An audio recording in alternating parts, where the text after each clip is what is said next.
China is facing its worst outbreak of COVID since the start of the pandemic. The country reported more than 3,500 new cases on Monday alone. That's actually a very high number for China. Scientists are now warning the number of new cases per day could grow to 10 times that before we start to see a decline.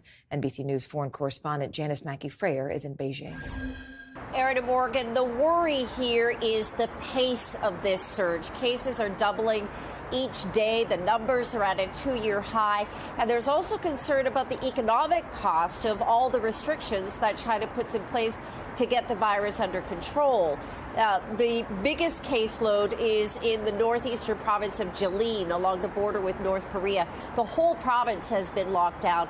But the scale of this outbreak is unlike anything we've seen before. It's pretty much across China. There are millions of people being affected by lockdowns, and the rest of the world is also going to feel it eventually down the global supply chain. In Shenzhen, the high-tech hub, companies like Foxconn, it's a major supplier for Apple, they're idling production lines. Public transit has been shut down, and people are being told to stay at home.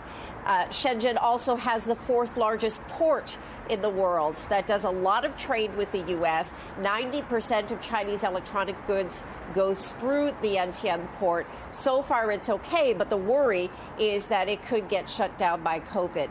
In Shanghai as well, there are tightening restrictions. International flights have been diverted. Schools are closed, and there are travel bans in place.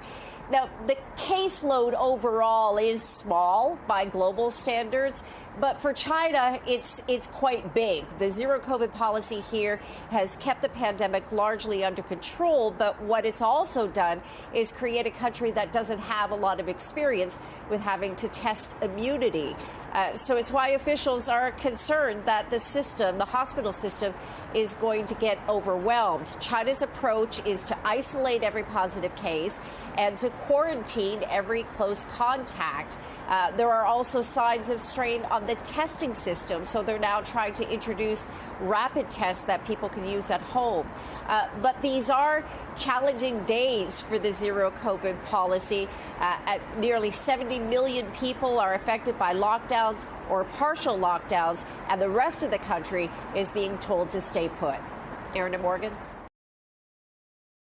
Thanks for watching our YouTube channel. Follow today's top stories and breaking news by downloading the NBC News app.